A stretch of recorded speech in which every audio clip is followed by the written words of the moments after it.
안녕하세요. 반갑습니다. 주말 저녁에 또 이렇게 뵙게 돼서 반갑습니다. 오늘 제가 함께 이야기하고 싶은 주제는 제목은 이제 우리 모두가 속고 있는 뭐 고지혈증 약 스타틴 부작용이라는 제목을 이제 뽑아 봤는데 사실 좀 자극적인 제목이죠. 사실 실제 제목은 뭐 스타틴 부작용의 오해와 진실 그리고 이제 극복 방법 이라는 이제 제목입니다. 근데 조금 뭐 이렇게 관심도를 끌어올리기 위해서 이렇게 제목을 뽑아 봤습니다. 저는 청주 한국병원 심장내과에서 이제 심혈관 질환 환자분들 뭐 심근경색이나 협심증 환자들 치료하고 있는 이우홍 센터장입니다. 그래서 고지혈증 약으로 알려진 스타틴 관련된 부작용에 대한 이야기들을 좀 하고 싶습니다. 그리고 그 스타틴 관련 부작용에 대한 이야기들이 사실은 없는 게 아니죠. 굉장히 많이 회자되고 있고 특히 유튜브 상에서는 이런 부작용들 관련해서 잘못된 얘기들을 하는 분들도 굉장히 많습니다. 그래서 사실 이 스타틴 관련된 약들을 가장 많이 이제 쓰는 과가 바로 저희 심혈관 관련된 심혈관 질환 환자들을 보는 심장내과에서 사실 스타틴을 가장 많이 씁니다. 왜냐하면 스타틴이 바로 이 심혈관 질환 동맥경화, 심혈관 동맥경화의 치료제로 가장 많이 사용되고 있고 아주 중요한 치료제이기 때문에 저희들이 많이 쓰고 있는 약입니다. 그래서 심혈관 질환을 치료하고 예방하는데 꼭 필요한 약물입니다. 근데 이 부작용 관련된 이야기들이 워낙 많이 나오고 있기 때문에 이 스타틴을 복용하는 환자분들이 굉장히 많은데 그런 분들이 그런 부작용 관련된 이야기들을 듣고 걱정하는 분들 굉장히 많습니다. 약을 계속 먹어야 되냐 이렇게 고민하시는 분들도 많고 그래서 오늘 이 부작용에 대해서 직접 제가 좀 한번 다뤄보고자 이렇게 주제를 들고 나왔습니다. 이 동맥경화가 이렇게 뭐 이 혈관이 깨끗하다가 이제 어느 순간부터 이제 계속 진행을 이제 하죠. 진행하다가 결국에는 이게 혈관이 뭐 막히면서 이제 심혈관 사건 그리고 뇌혈관 쪽으로 생기면 뇌혈관 사건을 일으킵니다. 뇌졸중 같은 그리고 심장 쪽으로는 심근경색, 협심증을 일으키게 되죠. 근데 이런 심혈관 질환이 발생하는 동맥경화가 진행을 하게 되는 그런 진행 과정에서 가장 핵심적인 역할을 하는 것이 바로 LDL 콜레스테롤입니다. 그래서 이 콜레스테롤을 낮추는 그런 치료 스타틴을 이용한 그런 치료제가 동맥경화 진행을 막고 예방하는 데 아주 중요한 치료제로 사용되고 있습니다. 실제로 이 미국 통계를 보시면 미국이란 나라가 이제 통계가 굉장히 잘 돼 있습니다. 그래서 1950년대부터 지금까지 이제 심혈관 질환 사망자에 대한 통계가 아주 정확하게 되어 있습니다. 그래서 미국 통계를 보시면 1950년에서부터 1970년대 중반까지 보시면 인구 10만 명당 심혈관 질환으로 사망하는 사망자 수가 거의 이제 정체돼 있죠. 거의 비슷합니다. 호전이 전혀 없습니다. 수십 년간 호전이 없다가 70년 후반이 되면서부터 이제 계속 이제 기울기 시작하죠. 이 사이에 이 60년대, 70년대 초반까지 어떤 일이 있었을까요? 이때 개발된 게 바로 혈압약입니다. 혈압약과 또 한 가지 약, 이 HMG 코에이 리덕테이즈 이니비터 이게 바로 이 스타틴이라는 고지혈증 약입니다. 이 혈압약과 고지혈증 약이 개발되면서 일반적으로 사용되기 시작하면서 인구 10만 명당 심혈관 사망률이 급격하게 줄기 시작합니다. 그래서 사실 지금은 뭐 그 정체기에 비해서 거의 10분의 1 가까이 심혈관 사망률이 줄었습니다. 그래서 그만큼 중요한 역할을 해온 생존율 향상, 사망률 감소에 아주 지극히 지대한 영향을 줬던 약제 두 가지가 바로 이 스타틴 고지혈증 약과 혈압약입니다. 그래서 흔히 이제 이 유튜버나 이런 쪽에서 주장하고 있는 그런 고지혈증 약인 스타틴 부작용들을 제가 좀 찾아봤습니다. 어떤 주장들을 하나 다 살펴봤는데 그중에는 일부 맞는 얘기도 있습니다. 일부 맞는 얘기도 있고 과장된 얘기들도 있고 아주 허무맹랑한 이야기들도 있습니다. 전혀 근거가 없는 이야기들도 있습니다. 그래서 제가 대표적인 것들 몇 가지만 좀 모아봤습니다. 그래서 사망률이 증가한다, 일찍 죽는다. 고지혈증 약을 먹으면 일찍 죽는다라고 주장하는 분들이 꽤 많습니다. 의사들 중에도 있습니다. 의사들 중에 꽤 많이 있고 그리고 근육통 이 발생한다. 근육이 녹는다. 스타틴을 먹으면 근육이 녹아내린다. 그리고 치매가 발생한다고 주장하는 분들도 있고요. 그리고 당뇨가 발생한다. 그리고 간이 망가진다. 대표적인 것 제가 한 6가지만 뽑아왔습니다. 사실 너무 많아서 제가 다 뽑을 수는 없고 대표적인 건 몇 가지 이제 뽑아봤는데 제일 먼저 이제 사망률에 대한 이야기부터 좀 해볼까 합니다. 스타틴을 먹으면 일찍 죽을까? 왜 그분들이 이런 주장을 하는지 제가 좀 찾아봤거든요. 그 유튜브들을 저도 다 봤습니다. 그래서 주로 보면은 뭐 소위 기능의학을 한다고 이제 주장하는 분들께서 주로 이 주장을 하시더라고요. 그래서 그 근거를 보니까 그 근거가 뭐냐면 요 그래프입니다. 그래프. 이게 무슨 그래프냐면 이 한국인들 대상으로 한 데이터입니다. 1,300만 명 정도 이상우 교수님이라는 분께서 2018년도에 사이언티픽 리포트라고 하는 그 저널에 게재한 논문입니다. 이 논문을 보면 요 가로축이 총 콜레스테롤입니다. 총 콜레스테롤. LDL이 아니고 총 콜레스테롤이 가로축이고 세로축이 사망률. 사망 위험도입니다. 사망 위험도. 근데 보면은 콜레스테롤이 높은 분들은 사망률이 이렇게 올라간다. 근데 기존에 콜레스테롤 낮으면 더 좋다고 했는데 콜레스테롤 많이 낮은 사람들을 보니까 사망률이 오히려 굉장히 더 올라가더라. 이걸 가지고 이제 콜레스테롤을 인위적으로 낮추는 그런 약인 스타틴을 먹으면 사망률이 올라간다라고 주장을 하고 계십니다. 이제 이 그룹이 문제죠. 예, 콜레스테롤 낮은 사람들. 정말 그런지 한번 살펴보겠습니다. 그래서 이 그래프를 보고 이 왼쪽 편에 총 콜레스테롤이 막 이렇게 많이 낮은 사람 120, 140 이렇게 많이 낮으면 스타틴을 먹으면 일찍 죽는다 이렇게 얘기를 하거든요. 근데 사실 이 통계를 이해할 때, 이 그래프를 이해할 때 이 통계적인 지식이 좀 필요합니다. 그래서 이 상관관계하고 인과관계는 완전히 다른 이야기들이거든요. 그래서 대표적인 이야기가 보시면 이 미국 이야기인데 아이스크림 판매량을 월별로 이렇게 집계한 그래프, 그리고 상호 공격 사건을 월별로 집계한 그래프입니다. 파란 게 아이스크림 판매량, 그리고 빨간 게 상호 공격 사건인데요. 보시면은 아주 비슷하게 흘러가는 것을 볼 수 있습니다. 여름이 되면 아이스크림 판매량도 폭증하고 상호 공격 사건도 굉장히 폭증하는 걸 볼 수 있죠. 그래서 아이스크림 판매량과 상호 공격 사건의 이 상관관계를 이렇게 보시면 판매량이 늘수록 상호 공격을 많이 이 상어가 인간을 많이 공격하는 그런 사건이 발생한다. 이렇게 해서 근데 이걸 가지고 우리가 아이스크림을 많이 먹었기 때문에 아이스크림을 많이 팔았기 때문에 상어 공격 사건이 증가했다. 인과관계로 설명할 수 있을까요? 그렇지 않습니다. 상관관계는 있지만 아이스크림 때문에 상어 공격 횟수가 늘어나는 게 아니죠. 왜냐하면 날씨가 더울 때 아이스크림 판매량이 늘어나고 또 날씨가 더울 때 바닷가 가서 수영하는 사람들이 많기 때문에 상호 공격 사건이 증가하는 거죠. 인과관계가 아닌 겁니다. 그래서 이 그래프에서도 사실 왼쪽에 있는 이거는 콜레스테롤 수치를 떨어뜨렸기 때문에 사망률이 상승한 환자들이 전혀 아닙니다. 이 그래프에서 왼쪽 편에 있는 이 환자 이분들은 그냥 스타틴을 써서 콜레스테롤을 낮춘 분들이 아니고요. 원래 낮은 분들입니다. 원래 약으로 낮춘 분들이 전혀 아니고요. 그냥 성인인데 병원에서 피 검사를 했더니 총 콜레스테롤이 뭐 100, 120, 140, 160 이렇게 낮은 분들입니다.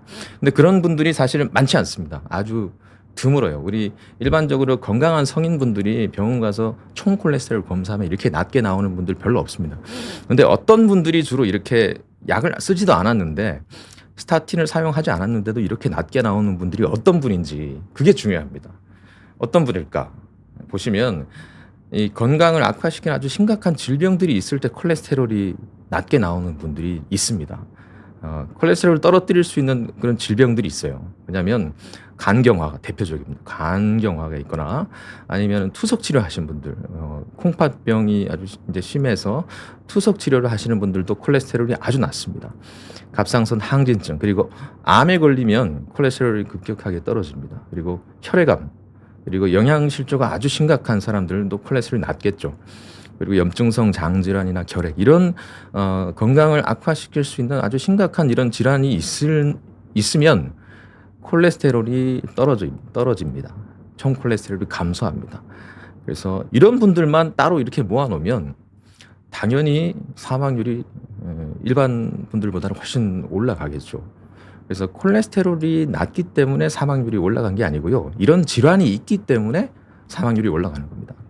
그래서 내가 만약에 이런 질환이 없고 스타틴 같은 고지혈증 약을 쓰기 전에 뭐 220, 240 이런 이 정도 수치다. 그러면은 이 군에 속하지 않는 분들이죠. 그래서 이런 군에 속하지 않은 분들은 사망률이 올라간다는 그런 걱정을 전혀 하지 않으셔도 됩니다. 약을 써서 콜레스테롤을 떨어뜨렸을 때 사망률이 올라갈까 안 올라갈까? 그것은 따로 우리가 연구를 한 데이터들이 아주 많습니다. 이 그래프를 보고는 그걸 알 수가 없어요. 그래서 이 그래프를 직접 논문에 실으신 이상우 교수님께서 이 글로 논문에 이 글이 이렇게 그대로 나와 있거든요. 그래서 그분이 이런 주장을 하시는 분들이 보면 이 글을 안 읽으신 것 같아요.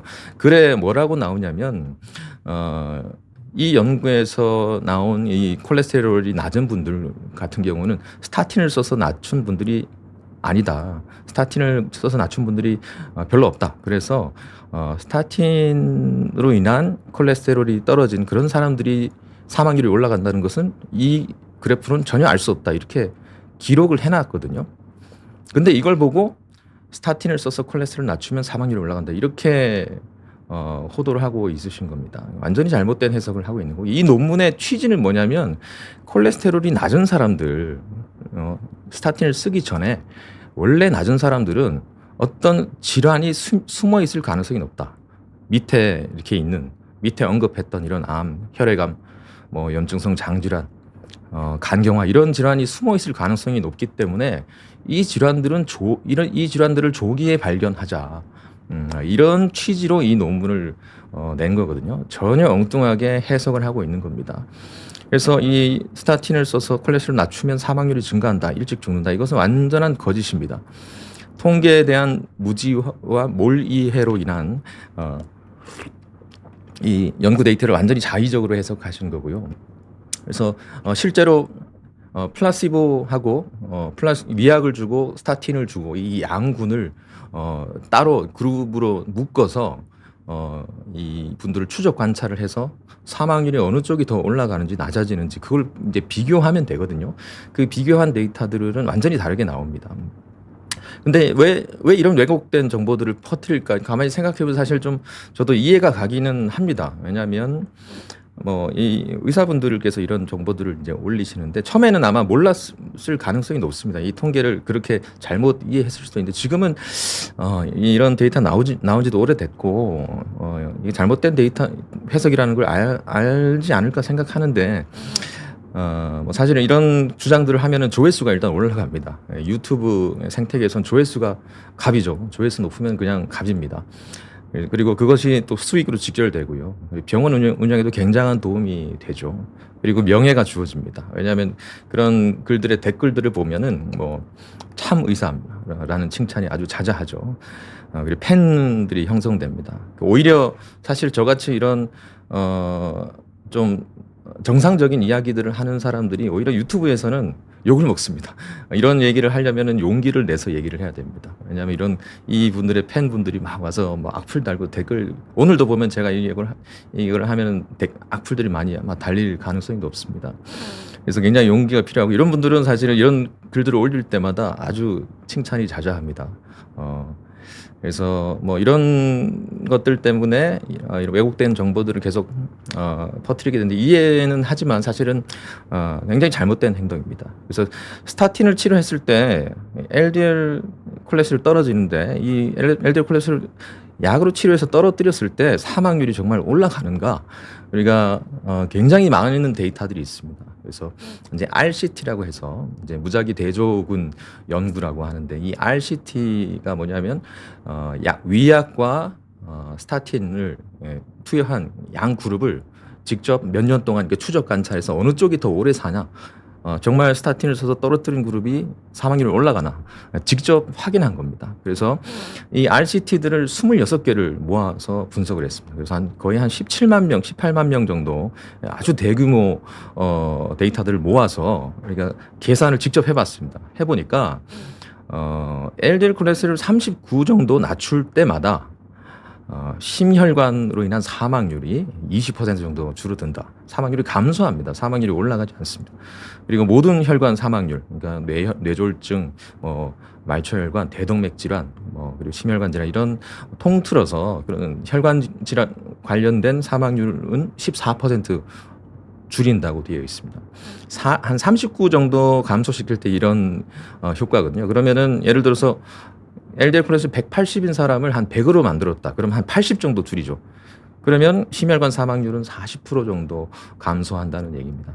그래서 그 정도로 우리가 스타틴으로 치료했을 때 LDL 콜레스테롤을 이제 이 감소하게 되고 그것으로 인해서 사망률이 올라간다. 이거는 완전히 터무니없는 얘기고요. 그런 데이터는 지금까지 단 한 건도 없었습니다. 사망률이 오히려 감소한다. 그래서 이 사망률이 증가한다는 것은 완전한 거짓입니다. 그리고 또 고지혈증 약 관련된 스타틴 부작용으로 이제 흔히 회자되고 있는 얘기, 근육통, 근육통 얘기 제일 많죠. 그리고 근육이 녹는다, 녹아서 아주 심각한 상황에 빠진다라는 이야기들도 있습니다. 이 이야기는 과연 사실일까요? 한번 살펴보겠습니다. 그래서 실제로 사실 우리 한국 데이터 모아서 봐도 2009년에서 2014년까지 한국 데이터를 모아서 스타틴을 쓴 사람들이 근육통을 호소하는 게 얼마 정도 되는지 한번 봤습니다. 그래서 근육통을 실제로 호소하는 사람들이 한 12% 정도 된다고 나옵니다. 그래서 스타틴 쓰는 사람 중에 근육통 호소하는 사람 12%, 그러면 꽤 많습니다. 그래서 한 100명 쓰면 12명 정도 있다는 얘기니까 사실 실제로 스타틴을 쓸 때 근육통 호소하는 사람들이 꽤 많다라는 걸 보여주는 데이터죠. 그래서 우리 스타틴 관련된 근육 증상이 근육통만 있는 것은 아닙니다. 근육통도 있고 그리고 근육병증이라는 것도 있습니다. 근육병증. 이거는 근육통만 있는 게 아니라 근육통이 있으면서 또 근육이 조금 약해지고 힘이 빠지면서 이 CK, 크레아틴 카이네즈라고 하는 이 근육 세포 수치거든요. 근육 세포가 손상을 받을 때 올라가는 수치입니다. 이게 한 10배 이상 올라가는 그런 상황을 우리가 근육병증이라고 정의를 하고 있습니다. 그리고 더 심각한 합병증이 바로 이제 횡문근 융해증이라는 게 있는데 이거는 이 크레아틴 카이네이즈라고 하는 근육세포 수치가 10배 이상이 아니라 거의 40배 이상 굉장히 많이 올라가면서 소변으로 이런 근육 이 세포 깨진 그런 성분들이 소변으로 나오고, 그러면서 콩팥 기능도 떨어지는 급성 신부전, 급성 콩팥병까지 발생하는 이제 그런 질환을 우리가 횡문근 융해증이라고 합니다. 이제 말이 좀 어려운데, 그래서 이런 근육통, 근육병증, 횡문근 융해증 이런 것들을 통틀어서 스타틴 관련 근육 증상이다라고 얘기를 합니다. 그래서 이거를 영어로 하면은 스타틴 Associated Muscle Symptom이 되는데, 이거를 이제 약자로 하면 모아 보면 SAMS가 되죠. SAMS. 그래서 이제 줄여서 SAMS라고 얘기를 합니다.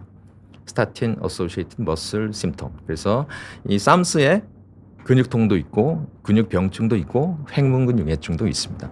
근데 가장 많은 게 이제 근육통입니다. 근육병증과 횡문근 융해증은 굉장히 드뭅니다.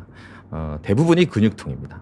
그래서 근육통이 왜 올까? 스타틴을 쓰면 이 근육의 이상이 왜 올까? 사실은 이 제시되는 병태 생리학적인 그런 메커니즘이 굉장히 많습니다. 다양한 그런 메커니즘이 설명되고 있는데 현재까지 뚜렷하게 결론이 나는 건 없습니다. 그래서 이제 추정만 할 뿐입니다. 그래서 그런 추정하는 그런 것들 중에 하나가 이제 이 메발로네이트 경로를 억제하면서 뭐 우리가 이제 코엔자임 Q10 같은 그런 물질들이 줄어든다. 그런 것들 때문에 근육통이 발생한다라는 주장도 있고요. 그리고 이제 미토콘드리아 이제 기능이 떨어지면서 근육 장애가 온다 이런 주장도 있고 여러 가지 썰들이 있습니다. 네, 아직 명확하게 밝혀지진 않았습니다.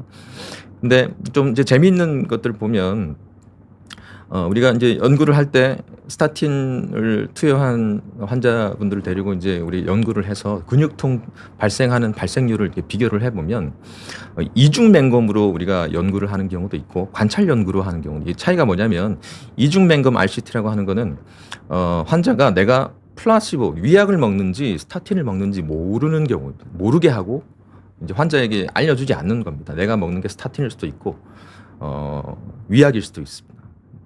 모르게 하고 줬을 때는 양군에서 근육통 발생률이 비슷합니다. 통계적인 차이가 없게 나옵니다. 가짜 약을 줘도 통증이 온다는 거예요. 근데 관찰 연구는 내가 스타틴을 먹는다는 환자가 압니다.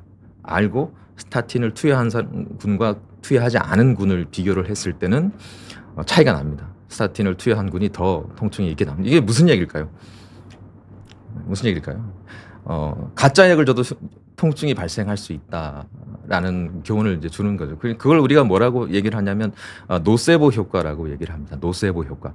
플라시보 효과는 여러분들 많이 들어보셔서 아실 것 같은데요. 플라세보 효과는 위약이죠. 가짜 약을 줘도 증상이 호전되는 경우가 꽤 있습니다.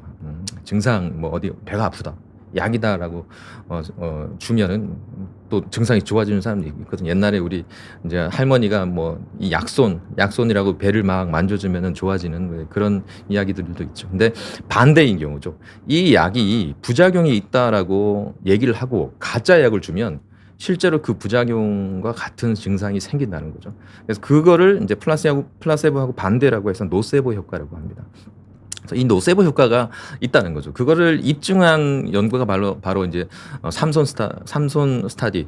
트라이얼이라는 연구인데 굉장히 재밌게 연구를 이제 계획을 했어요. 어떻게 하냐면 12개월 동안 1년 동안 4개월은 스타틴을 주고 4개월은 위약 가짜 약을 주고 또 4개월은 약을 안 준 그런 기간을 한 거죠. 그래서 이 4개월을 그냥 무작위로 막 섞은 겁니다. 막 섞어서 그래서 첫 달은 스타틴을 줬다가 다음 달은 아무 약도 안 줬다가 다음 달은 위약을 주고 또 다음 달은 스타틴을 주기도 하고 막 이제 랜덤으로 섞은 거죠. 그래서 환자는 본인이 스타틴을 먹는지 플라시보를 먹는지 모릅니다. 그래서 약을 줬다가 또 한 달은 또 안 주기도 하고 그렇게 해서 12개월을 이제 추적 검사를 해봤는데 그 12개월 동안 근육통의 통증 수치를 숫자로 표현해서 0에서 100까지 해서 숫자로 표현을 해서 어플에다가 입력을 하도록 했습니다. 그래서 통증 양상이 어떻게 발생하냐 봤더니 약을 안 줬을 때는 통증 수치가 8 정도 평균적으로 근데 위약을 줬을 때도 15.3, 4 스타틴을 줬을 때도 16.3. 그러니까 스타틴을 준 군과 플라시보 위약을 준 군이 차이가 없었습니다. 똑같이 근육통을 호소하고 그리고 약을 이제 안 준 달이 있죠. 안 줬다가 스타틴을 준 달에 이제 막 근육통이 막 생깁니다. 그리고 약을 안 줬다가 위약을 줬을 때도 근육통이 막 생기는데 그 생기는 날짜나 패턴을 보면 거의 비슷하게 생깁니다.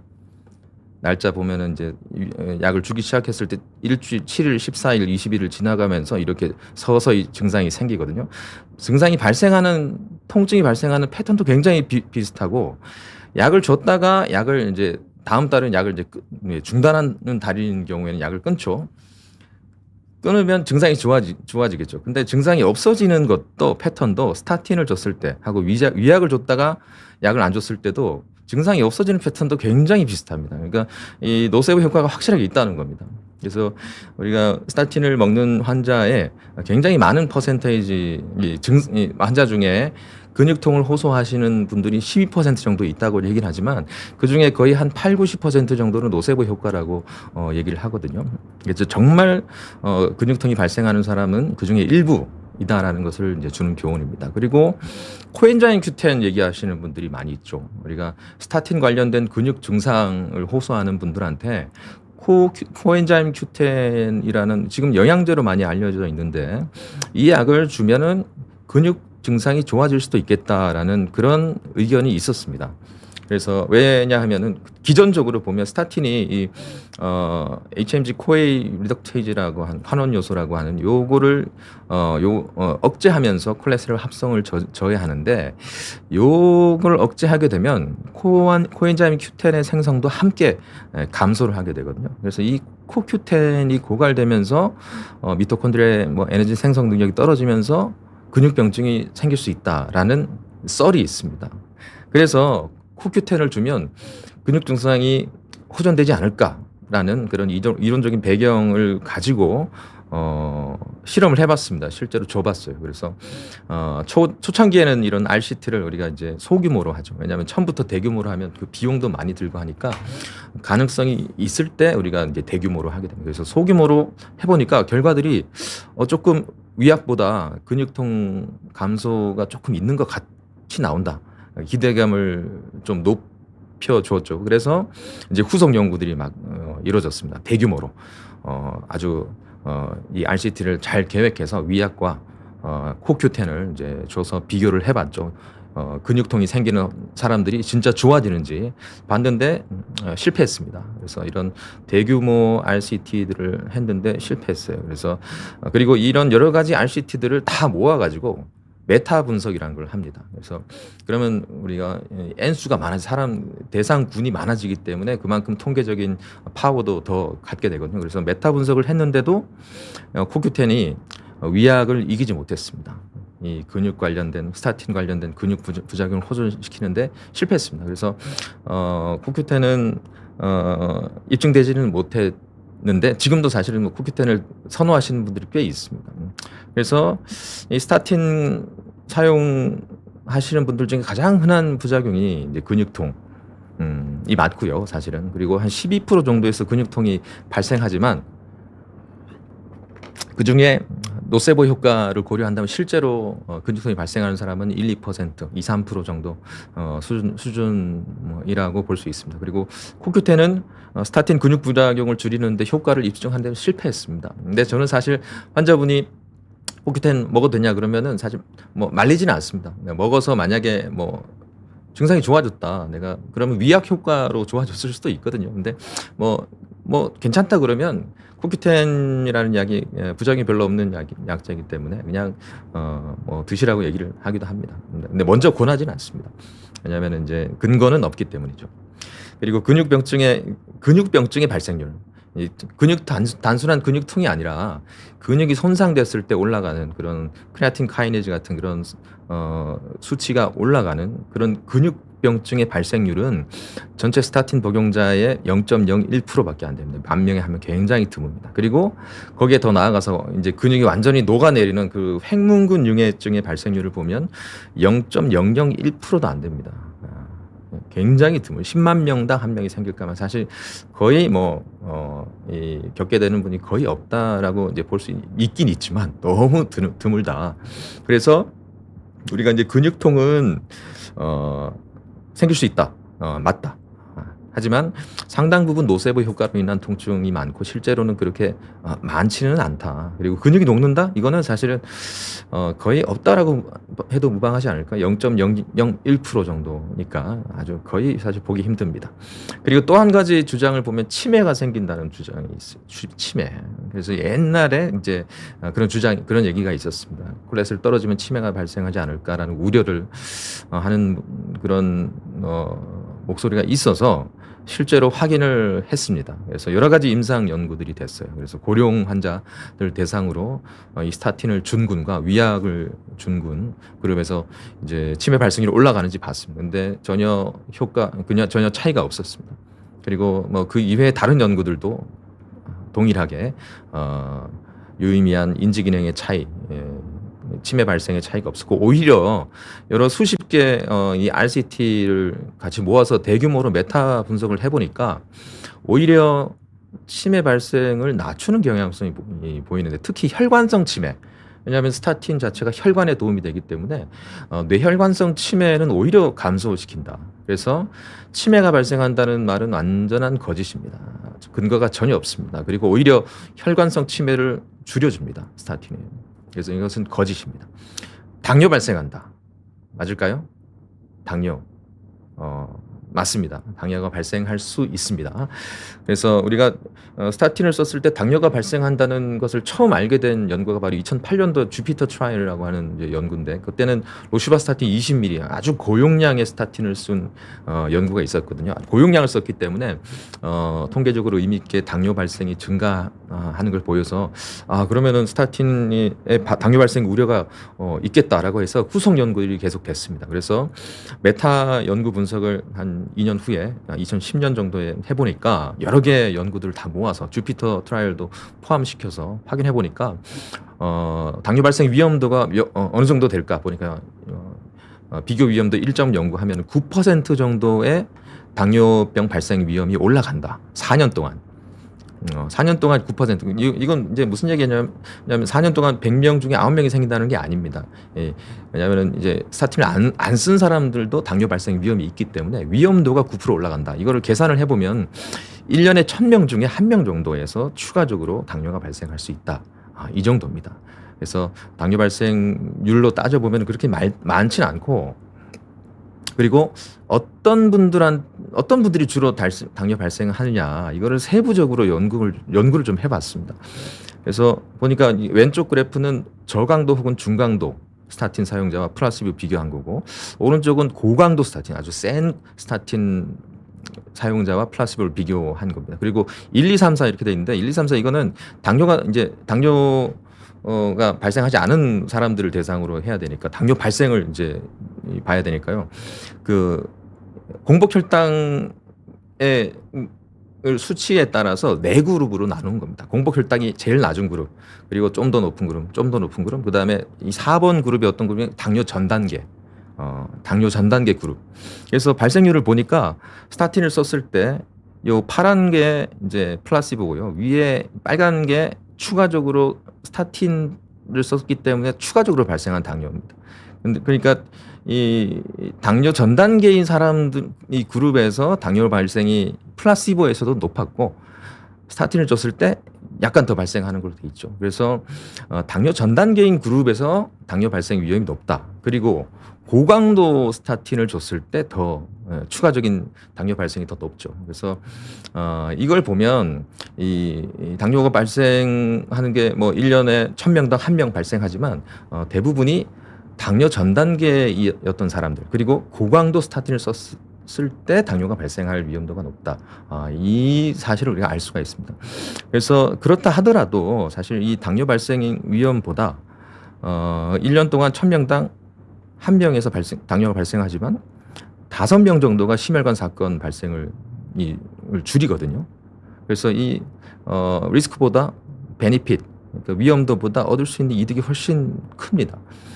그래서 이 요약을 해보면 당뇨 유발하는 그 퍼센테이지를 보면 1년 동안 스타틴을 투여하는 환자의 1000명당 1명에서 당뇨가 발생하고, 당뇨가 발생하는 환자의 대부분은 당뇨 전 단계이거나 고강도 스타틴을 복용하는 환자에서 당뇨가 발생할 수 있다. 그래서 이 말은 무슨 말이냐면 저강도 스타틴을 투여하고 당뇨 전 단계 아닌 환자들은 당뇨 발생이 거의 없습니다. 이런 걱정은 별로 안 하셔도 됩니다.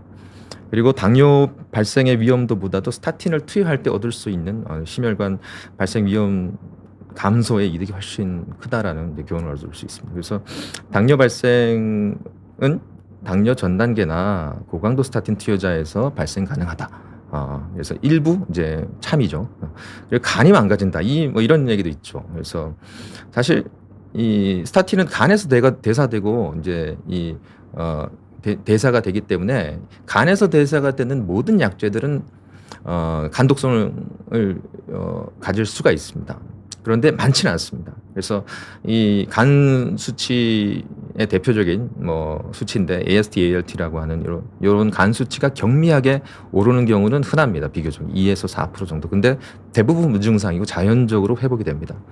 큰 의미 없는 경우가 대부분입니다. 그래서 이런 경우는 간 세포의 손상이라 반응이라기보다는 효소의 누출 반응이라고 볼 수 있고, 진짜 간이 망가지는 진성 간독성 은 매우 드물다. 퍼센테이지 보시면 0.01% 미만이라고 보고를 하거든요. 그래서 이거는 횡문근 융해증 발생하는 비율하고 거의 비슷합니다. 그러니까 10만 명당 1명 생길까 말까. 진짜 간이 망가지는 경우는 굉장히 드물다라는 걸 알 수 있습니다. 그래서 경미한 상승은 흔하지만 대부분 저절로 회복이 된다. 그래서 간이 망가진다라는 말은 뭐 일부 맞지만 아주 드물다라고 이제 볼 수 있겠습니다. 그래서 사실은 뭐 이런 좀 거짓된 것들을 빼면 실제로 존재하는 스타틴 관련 부작용들이 있긴 있죠. 그래서 근육통을 호소하시는 분들도 있고, 이런 간 수치 상승, 뭐 당뇨 발생 이런 부분들이 있지만, 이런 것들 어떻게 극복할 것인가. 실제로 스타틴 불내성, 스타틴을 도저히 복용을 못 하시는 분들이 있거든요. 너무 힘들어서 복용을 못 하시는 분들이 있습니다. 근데 그런 경우는 어떻게 대처해야 되냐? 모든 스타틴 관련된 부작용은 용량 의존적입니다. 저용량인 경우에 별로 안 생기고요. 용량이 올라갈수록 이런 부작용이 생길 가능성이 올라갑니다. 그래서 저용량 스타틴 혹은 다른 종류의 스타틴을 좀 바꿔보기도 하고요. 그리고 저용량 스타틴을 쓰는 대신에 에제티마이브라고 하는 이 콜레스테롤 흡수 억제제가 있는데, 이 약제는 사실 부작용이 거의 없는 약입니다. 이거를 섞어 놓은 복합제들이 있습니다. 그래서 그런 복합제를 스타틴을 줄이고 복합제를 사용하는 거죠. 그러면은 LDL 콜레스테롤을 많이 떨어뜨리면서 이제 부작용이 적을 수가 있죠. 그리고 매일 복용하는 거를 뭐 이틀에 한 번 복용하거나, 그래서 스타틴 썼을 때 근육통이 아주 심한 분들은 이런 전략을 쓰기도 하고요. 나는 아주 저용량을 써도 나는 힘들다, 이틀에 한 번 먹어도 힘들다, 그런 분들은 비스타틴 제제의 고지혈증 약을 사용하는 수밖에 없습니다. 그래서 지금 우리나라에는 지금 없는데 벤피도이산이라고 하는 고지혈증 약이 지금 이제 개발돼서 사용되고 있는데, 요 약제는 콜레스테롤 합성을 억제하지만 근육통은 발생하지 않는 걸로 돼 있습니다. 그래서 곧 우리나라에 출시될 것으로 지금 예상하고 있고, 요 약이 들어오면 이 약제를 이제 사용할 수 있을 것으로 이제 생각됩니다. 그리고 PCSK9 이니비터, PCSK9 기량제라는 약제도 있는데, 이건 주로 주사약으로 나온 약입니다. LDL 콜레스테롤 강화 효과는 굉장히 크고 부작용은 사실은 거의 없는 약입니다. 근데 이제 보험 문제나 이제 보험 기준이 좀 까다로워서 그리고 비용도 비쌉니다. 그래서 2주에 한 번 맞기도 하고 한 달에 한 번 맞기도 하고 또 6개월에 한 번 맞는 약제도 있습니다. 근데 아직 비용 문제 때문에 이제 경제적인 여유가 있는 분들은 스타틴을 썼을 때 너무 힘들다 그러면 이 주사 약제를 마저 볼 수도 있습니다. 그래서 케이스도 준비했지만 케이스 시간이 좀 다 돼서 이 고지혈증 약 스타틴 부작용의 진실 사실은 하나씩 좀 검토해봤는데 좀 어처구니 없는 그런 얘기도 있고 일부 맞는 얘기도 있습니다. 그래서 스타틴 부작용이 발생했을 때 이 부작용은 사실 대부분이 극복 가능한 부작용들이고 이 스타틴 불내성이 너무 심해서 복용하지 못하는 분들 같은 경우는 또 다른 방법도 있기 때문에 거기에 맞게 대처를 하는 게 좋지 않을까 생각됩니다. 네, 제가 말씀드릴 내용은 여기서 이제 마무리하고요. 질의응답하는 시간 좀 가지도록 하겠습니다. 제일 위에 제가 LDL이 55를 넘어본 적이 없어요. 그런데 갱년기가 오니까 LDL이 112로 올라가서 리피터 복용하니 40으로 내려갔습니다. 지인이 혈압약 콜레스테롤 약 안 먹고 식단으로 조절하시다 뇌졸중으로 불급 판정 받으셨어요. 58세 남성이 혼자서 침대에 일어나지도 못합니다.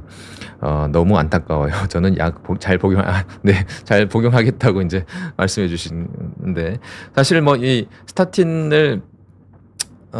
괴담, 아까 말씀드린 그런 유튜버 분들이 그런 안 좋은 얘기들, 정말 근거 없는 얘기들을 많이 하면서 그걸 보고 약을 중단하시는 분들 굉장히 많고, 그런 분들이 주로 어디서 저를 보냐면 응급실에서 저를 봐요. 응급실에서. 그런 분들이 응급실에 실려오거든요. 약을 끊고. 그래서 그런 유튜버 분들은 심혈관 질환이나 뇌혈관 질환을 치료하는 의사분들은 한 분도 없습니다. 그런 혈관 질환을 치료하는 전문의들은 그런 얘기를 안 하거든요. 근데 고지혈증 약을 끊어야 된다라고 얘기하는 사람들은 혈관 질환을 치료해 본 경험이 전혀 없는 분들이에요. 그래서 본인들이 그런 얘기들을 하면서도 그 얘기가 어떤 결과를 낳을지 모르는 분들입니다. 그래서 혈관이 막혀서 뭐 이렇게 죽을 고비를 넘기시거나 사망하는 분들 굉장히 많고요. 그런 분들은 저한테 와서 이제 치료를 받으시죠. 그래서 막을 수 있는 이벤트를 이제 안타깝게 겪게 되는 분들이 많습니다. 그래서 지금이라도 사실 그분들이 그런 잘못된 이야기들을 퍼뜨리는 분들이 좀 뭐 제 영상이라도 보고 좀 깨달으셨으면은 하는 바람이 있어서 이렇게 이런 말씀을 드립니다. 그리고 다음 질문. 지난달 건강검진에서 콜레스테롤 높다고 해서 스타틴 처방받아 3주째 드시고 계시고 기분 탓인지 일주일 전부터 양쪽 종아리, 허벅지, 몸살 걸린 것처럼 뻐근하고 무거운데 스타틴 부작용인가요? 운동 때문에 그럴 수 있나요? 스타틴 부작용 가능성도 있을 수도 있습니다. 그래서 뭐 1에서 3% 정도에서는 근육통이 발생할 수 있기 때문에 그래서 본인이 한번 테스트를 해보시면 됩니다. 약을 한번 끊어보고 드라마틱하게 좋아지는지, 그리고 리챌린지를 해볼 수 있습니다. 약을 끊어보고 다시 먹어보는 거죠.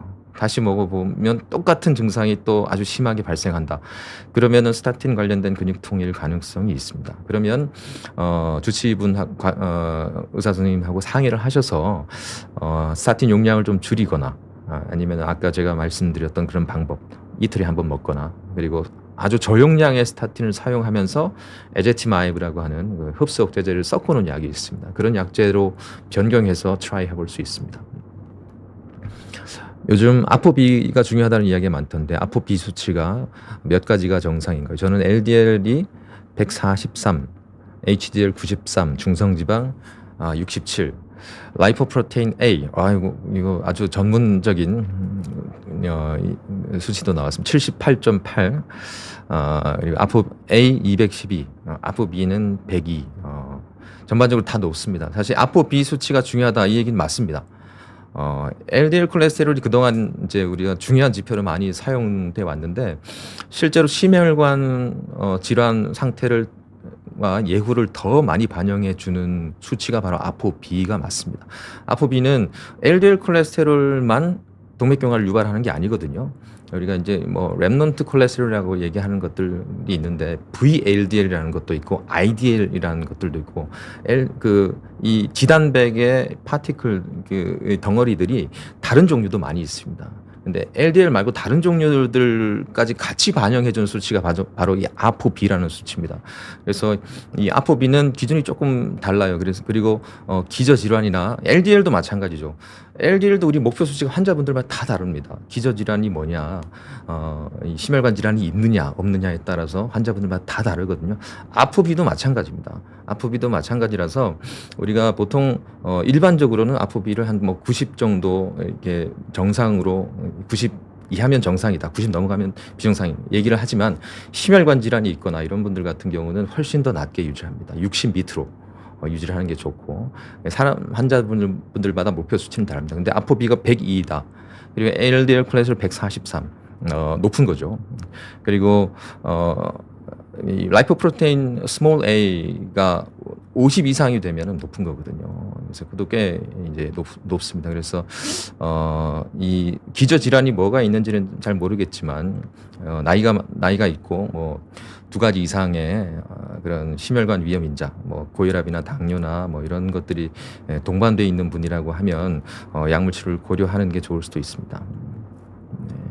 콜레스테롤 수치가 290이 넘어서 총 콜레스테롤인지는 모르겠네요. 약을 챙겨 먹고 있는데 왜 수치가 안 떨어지는 걸까요? 총 콜레스테롤이 290이라는 거겠죠. 근데 사실 약 효과는 환자분들마다 좀 다릅니다. 그래서 일반적으로는 스타틴 같은 약제를 쓰면은 아주 약 효과는 아주 명확하게 나타나거든요. 잘 떨어집니다. 원래 대부분은. 근데 어떤 분들은 보면은 약을 썼는데 잘 안 떨어지는 분들도 있어요.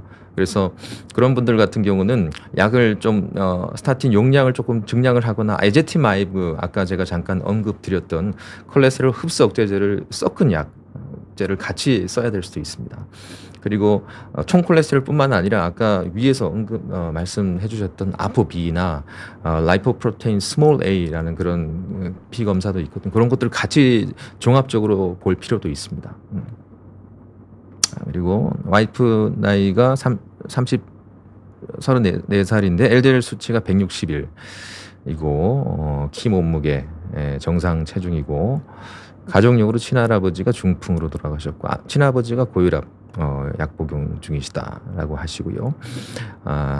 나이가 어려서 스타틴 복용을 꺼려 하는데 복용해야 할까요? 아니면 식단 조절로 조절해야 할까요? 사실 34살이고 다른 기저질환, 뭐 고혈압, 당뇨 이런 다른 기저질환이 없고 위험 인자가 없으신 겁니다. 그리고 친할아버지가 중풍이시다. 그리고 친아버지 고혈압. 이거는 사실 가족력으로 심혈관 가족력에 해당하지는 않거든요. 그래서 다른 위험 인자가 없는 분이기 때문에 이런 분 같은 경우는 LDL 콜레스테롤 161이다. 그러면은 바로 약물 치료를 안 할 수도 있습니다. 그래서 왜냐하면은 조금 160 이하로 유지하는 게 좋은데 지금 161이잖아요. 그래서 이런 경우는 뭐 식단 관리나 생활 관리 조금 운동이나 이런 걸 좀 해보시고 한 6개월 정도 후에 추적 검사를 한번 해보는 것도 괜찮습니다. 추적 검사를 해보고 사실 LDL 콜레스테롤 솔직히 말씀드리면 LDL 콜레스테롤은 운동이나 식단 조절로 잘 안 떨어집니다. 그래서 그럼에도 불구하고 딱 경계 정도 수치이기 때문에 계속 160 이상 유지가 된다. 6개월 후에 한 번 더 봤는데 계속 160 이상 유지가 된다면 약물 치료를 시작하는 게 좋을 수 있습니다. 티파니에서 아침을님 남편이 스타틴 복용 중인데 코엔자임 Q10, 오메가3, 비타민 D 매일 복용 중인데 잘하고 있는 걸까요? 그 사실은 뭐 코엔자임 Q10은 아까 제가 말씀드렸죠. 그래서 이 코엔자임 Q10이 스타틴 복용으로 인한 근육 증상을 호전시키는 데는 실패했습니다. 연구상으로는. 그래서 근거는 없어요. 그래서 우리가 다 해봤는데 실패했지만 코엔자임 Q10을 먹어서 내가 만약에 뭐 근육 성장이 좀 덜 생기는 것 같다. 그러면 사실 플라시보 효과로도 내가 뭐 생활하는데 큰 지장이 없다. 그러면은 뭐 그냥 드셔도 상관은 없습니다. 근데 오메가3, 뭐 비타민 D, 뭐 비타민 D는 뭐 그냥 다른 영양 보충제로 복용하실 수는 있는데 오메가3 같은 경우는 사실은 복용이 필요 없을 수도 있어요. 왜냐하면 스타틴을 복용하시는 분 같은 경우는 LDL 콜레스테롤이나 중성 지방이 조절이 잘 될 가능성도 높거든요. 그래서 수치가 괜찮은데 오메가3까지 복용하실 필요는 없습니다. 근데 만약에 스타틴을 복용하고 있는데도 중성 지방이 계속 높다거나 의미 있게 높게 나오는 경우는 오메가3를 약으로 처방하기도 하거든요. 근데 웬만하면 처방약으로 드셔야지 그냥 시중에서 영양제로 파는 오메가3 같은 경우는 함량이나 이런 흡수율이 많이 이제 떨어지는 경우가 많아서 효과가 없는 경우가 많습니다. 근데 스타틴만으로도 잘 관리가 되면 오메가3는 굳이 복용하지 않으셔도 무방할 수 있습니다. 그리고 다음 분 와이프가 LDL 161인데 기미 치료 때문에 트라넥삼산 500ml 복용 중입니다. 복용해도 될까요? 뭐 상관은 없습니다. LDL 콜레스테롤하고는 뭐 상관이 없는 약이기 때문에 근데 뭐 161 정도고 나이가 좀 있으신 분이다. 그러면 이 추적 검사를 좀 한번 해보고 계속 뭐 LDL 콜레스테롤 160 이상 나온다 그러면 고지혈증 약물 치료를 고려를 하시는 게 나을 수도 있습니다. 그래서 이제 그리고 그러면은 질문은 뭐 여기까지 이제 마무리하겠습니다. 그래서 고지혈증 약 부작용 관련된 이야기들을 좀 사실 나눠봤습니다. 근데 사실 이 고지혈증 약 스타틴 관련된 이야기들을 하면 사실 악플이 많이 답니다. 악플이. 그래서 그런 분들 악플을 다루시는 분들 중에 실제로 부작용을 경험하신 분들도 있고요. 그러니까 아까 말씀드린 스타틴 인톨러런스, 스타틴 불내성이신 분들, 약만 먹으면 굉장히 힘들어하는 분들이 있어요, 사실. 그래서 그런 부작용을 경험하시는 분들이 악플을 다는 분들도 있습니다. 근데 사실 악플 다지 마시고요. 왜냐하면은 불내성인 분들도 있지만 훨씬 많은 분들이 전혀 부작용 없이 잘 드시는 분들이 많이 있거든요. 그래서 그런 분들을 약을 먹으면 너 안 좋아라고 이제 겁을 주면서 잘 복용하는 분들을 오히려 이제 회의적으로 이제 겁을 먹게 만들고 약 복용을 방해하게 되는 거거든요. 그래서 그거는 이제 본인은 힘드시겠지만 본인은 이제 부작용 때문에 고생했을지 모르지만 부작용이 없는 분들이 훨씬 많습니다. 그래서 그런 분들은 잘 복용하시는 게 좋고요.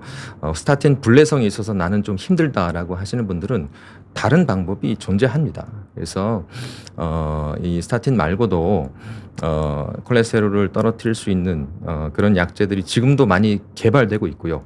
이미 개발된 약들도 아까 말씀드린 PCSK9 이니비터 같은 주사 약제가 굉장히 부작용 없으면서 효과가 좋습니다. 그래서 그런 약제 아니면 벤피도익 엑시드라고 하는 콜레스테롤 합성을 억제하는 약인데 스타틴 비슷한 약입니다. 근데 근육 증상이 없어요.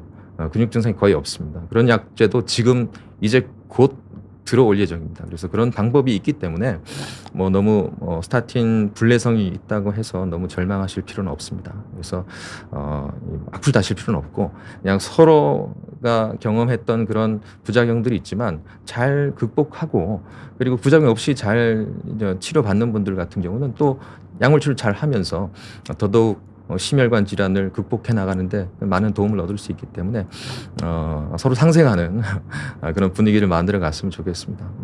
네, 오늘 이 시간 경청해 주셔서 감사합니다. 여기서 마치도록 하겠습니다. 감사합니다.